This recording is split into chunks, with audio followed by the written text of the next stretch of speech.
సత్యదేవుడి పేరు పెట్టుకున్నాడు, కానీ నోరు విప్పితే అంతా అసత్యమే, చేసే పని అంతా కూడా అబద్ధాలమయమే.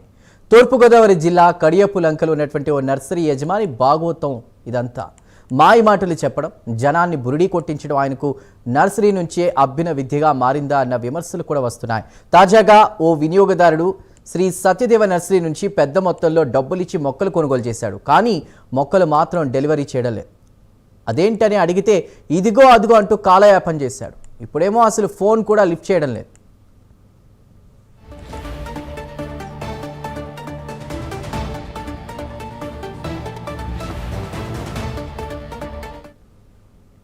తెలుగు రాష్ట్రాల్లో చాలా ప్రాంతాల ప్రజలు కడియపులంకలో ఉన్న నర్సరీ నుంచే మొక్కలు కొనుగోలు చేస్తారు. ఇక్కడ ఉన్నటువంటి అతిపెద్ద నర్సరీలో ఒకటి శ్రీ సత్యదేవ నర్సరీ.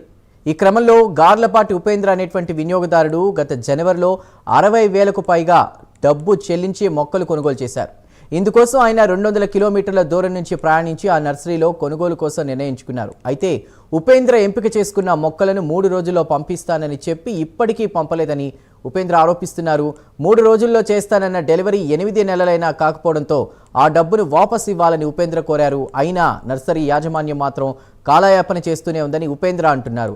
విసిగెత్తిన ఉపేంద్ర కన్జ్యూమర్ ఫోరంలో ఫిర్యాదు చేశానని, తాను చెల్లించిన డబ్బుతో పాటు వడ్డీ కూడా ఇవ్వాలని కోరుతున్నారు. తనకు జరిగిన మోసానికి, నష్టానికి యాజమాన్యానికి 2 లక్షలు జరిమానా విధించి ఆ మొత్తాన్ని ప్రజా ప్రయోజనాల కోసం వినియోగించాలని అధికారులను కోరుతున్నారు.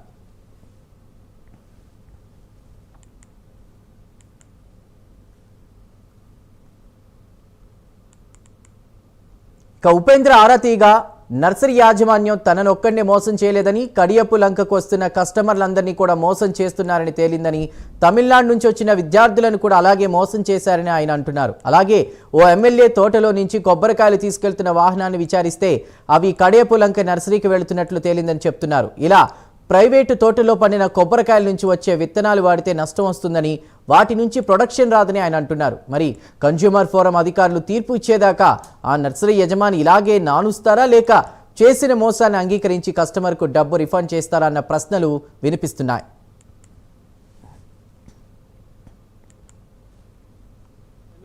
జనవరిలో కడియము ట్రావెల్ చేసుకుని వెళ్ళి ఒక రోజంతా సత్యదేవ్ నర్సరీలో మొక్కలు వెతుక్కుని, మాకు కావాల్సిన మొక్కలన్నీ చూసుకుని వెతుక్కుని సెలెక్ట్ చేసుకుని ఫుల్ పేమెంట్ అదే రోజు ఇచ్చేసామండి. కాకపోతే మేము కండిషన్ పెట్టాను, నాకు 10 రోజుల టైం ఉంది, 10 రోజుల లోపు మీరు మొత్తం డెలివరీ చేయాలి, లేకపోతే నాకు తర్వాత డెలివరీ చేసినా కుదరదని చెప్పాను. సో లేదండి 3 రోజుల్లో డెలివరీ చేస్తామని ప్రామిస్ చేస్తే 3 రోజులు కాదు కదా, 10 రోజుల్లో కూడా డెలివరీ చేయలేదు. తర్వాత నేను రిఫండ్ అడిగితే దాదాపు 60,000 రూపాయలు మొక్కలు కొన్నాము. రిఫండ్ అడిగితే ఇదిగో అదిగో ఇదిగో కానీ దాదాపు 9 నెలలు టైంపాస్ చేశారు. ఇప్పుడు కలిగితే ఒకసారి ఫోన్ తీస్తారు, ఒకసారి ఫోన్ చేయరు. ఇంత పెద్ద నర్సరీ పెట్టుకొని కనీసం ఆ బిజినెస్ ఎథిక్స్ లేకుండా బిజినెస్ రన్ చేసే వాళ్ళ మీద నేను ఆ సత్యదేవ్ నర్సరీ మీద కన్జ్యూమర్ ఫోరంలో సివియర్ యాక్షన్ తీసుకోవాలండి, వీళ్ళు సివియర్ పనిష్మెంట్ ఇవ్వాలి అన్నట్టు, నా రిఫండ్ ఇవ్వాలి విత్ ఇంట్రెస్ట్, సివియర్ పనిష్మెంట్ తీసుకోవాలని చెప్పి, ఇలాంటివి మళ్ళీ రిపీట్ కాకుండా చేయాలని చెప్పి కన్జ్యూమర్ ఫోరంలో కంప్లైంట్ ఇచ్చానండి.